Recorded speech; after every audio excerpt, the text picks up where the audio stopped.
Bonjour et bienvenue sous le chapeau des geeks. En ce début d'année, il y a beaucoup de nouveautés tellement que je n'ai pas pu tout mettre. Tout d'abord, je voudrais vous rappeler qu'il y a les secondes saisons qui continuent. Tsukimichi, Moonlight Fantasy, Les Carnets de l'Apothicaire, Frieren et Banished from the Hero Party continuent directement après la première saison. C'est pas beau ça? Ensuite, il y a un certain nombre de choses à surveiller, telles que Ishura, Donjon Meshi ou Sekoyu Yoku, dont je n'ai pas d'avis arrêté sur la question. Vous pourrez me dire ce que vous en pensez en commentaire. Mais tout de suite, les 10 meilleurs nouveaux mangas animés de ce début d'année 2024.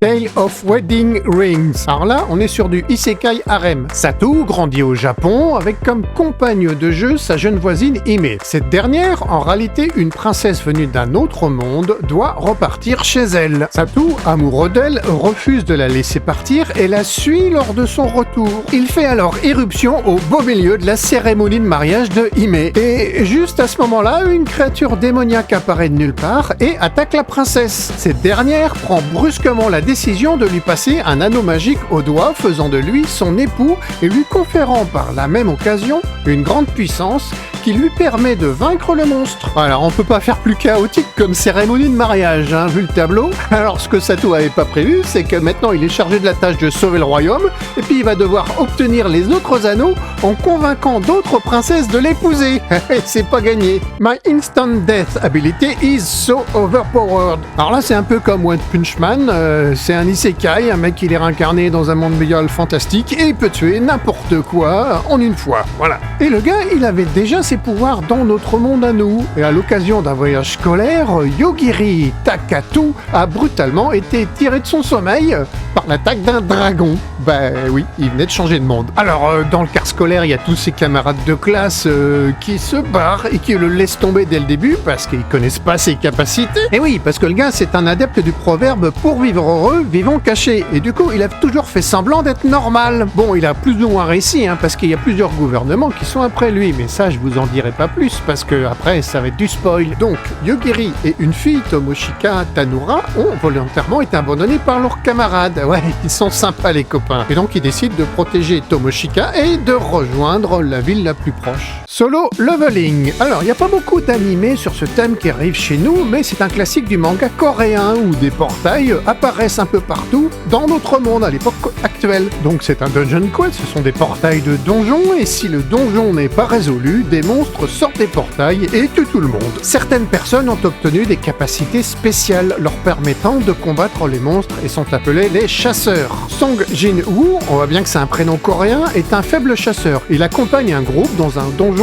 dit de rang D, l'un des niveaux de difficulté les plus bas. Sauf qu'une fois rentrés, ils finissent pris au piège face à des monstres plus forts qu'eux qui ne devraient pas se trouver dans ce donjon. Alors, c'est un massacre, seuls quelques-uns réussissent à fuir, laissant derrière eux Jin-woo agonisant. Toutefois, aux portes de la mort, le jeune homme acquiert une capacité spéciale qui lui permet de s'en sortir. Cette série comporte quelques scènes très violentes. The Strongest Tank Labyrinth Reds. Afin de guérir sa sœur, Rude rejoint un groupe de héros en qualité de tank. C'est-à-dire le gars avec un grand bouclier, une grosse armure, qu'encaisse les coups pour protéger ses camarades. Mission après mission, Rude s'est construit une solide réputation. Seulement, suite à une expédition ratée, le chef de son groupe, qui a le titre de héros, l'exclut du groupe en lui reprochant d'avoir été inutile. Ouah, en fait, c'est lui qui est nul, mais il reproche ses fautes aux autres, quoi. Dépité, Rude décide alors de rentrer dans sa ville natale et sauve en chemin une jeune fille attaquée par un monstre. Celle-ci possède une capacité qui révèle la véritable nature des pouvoirs, et Rude se découvre alors une puissance insoupçonnée. Maintenant conscient du véritable fonctionnement de ses capacités, on peut dire que ses aventures ne font que commencer. Fluffy Paradise. Si vous recherchez un truc mignon, sans violence ni vulgarité, regardable par de jeunes enfants, enfants, je vous conseille cet animé. Midori Akitsu, 27 ans, est morte de surmenage et s'est réincarnée dans un monde médiéval fantastique avec la capacité d'être aimée par n'importe quelle créature non humaine. Nous avons donc là une petite fille qui peut approcher et caresser sans problème toutes sortes de monstres plus dangereux les uns que les autres. Et elle compte bien en profiter pour s'essayer à de multiples douceurs, plein de câlins dans ce nouveau monde. Cet animé est regardable par absolument tout public. The Unwanted Undead Adventurer. Reint Faina est un aventurier basique. Il meurt en solitaire en croisant un dragon au fond d'un donjon. Sauf que peu après, il se réveille sous forme de squelette. Et il découvre qu'il peut évoluer en tuant d'autres monstres. Bah oui, c'est un monstre aussi lui maintenant. Alors à partir de là, son objectif est clair. Il veut évoluer, reprendre le cours de sa vie d'aventurier en cachant au reste du monde sa nature de monstre. Alors j'ai lu les premiers tomes de la version papier et je pense que si la version animée est correctement adaptée, ça devrait être pas mal. Cette série est regardable à partir du collège. Villainess Level 99. Yumiela Dolkness est un boss caché surpuissant d'une fin de jeu. Mais c'est un isekai, dans sa vie antérieure, elle n'était qu'une étudiante introvertie et joueuse... une grosse geek quoi. Lorsqu'elle se rend compte qu'elle a été réincarnée, elle décide d'éviter les protagonistes du jeu afin de pas mourir cette fois-ci de leurs mains comme dans le jeu. Alors comme elle a plusieurs années à tuer avant de commencer sa vie à l'académie où commence le jeu, eh ben elle va s'occuper en combattant des monstres comme dans le jeu et puis du coup elle va atteindre le niveau maximum parce qu'elle connaît toutes les ficelles du jeu. Alors c'est l'univers d'un jeu où il y a un seigneur démon et puis elle le boss caché qui est après. Et quand il est découvert qu'elle est surpuissante, il y a plein de gens qui pensent que c'est elle le seigneur démon. Alors sauf que elle, bah, ça la gonfle pas mal parce que tout ce qu'elle veut, bah, c'est être tranquille dans son coin et puis là du coup, bah, c'est pas possible. Savant's Time Loop. Riche, c'est son prénom, fille de bonne famille, est coincée dans une boucle temporelle débutant lors de l'annulation de ses fiançailles et prenant fin au moment de sa mort à ses 20 ans. Ouais, c'est comme un jour sans fin, sauf que ça dure quelques années, quoi. Après avoir vécu différentes vies et différentes professions, la jeune femme s'apprête à entamer sa 7e boucle où elle compte simplement profiter de la vie et se prélasser, après tout. Alors, elle s'enfuit direct du château et elle tombe sur Arnold, le prince héritier de l'empire voisin, l'empire de Galken, et accessoirement l'homme qui l'a tué durant au moins sa première vie. Et le gars lui déclare sa flamme et la demande en mariage. Pour un type qui l'a tué, c'est un peu bizarre, mais bon. Alors, à partir de là, ça va être rigolo. D'une part, parce qu'elle connaît plein de choses sur plein de sujets et qu'elle est pas censée savoir. Alors, elle va surprendre tout le monde là-dessus. Et d'autre part, elle se fout pas mal de ce qu'on pense d'elle. Et elle va ruer dans les brancards de la haute société. Et ceux qui voudraient la remettre à sa place, c'est eux qui vont se faire...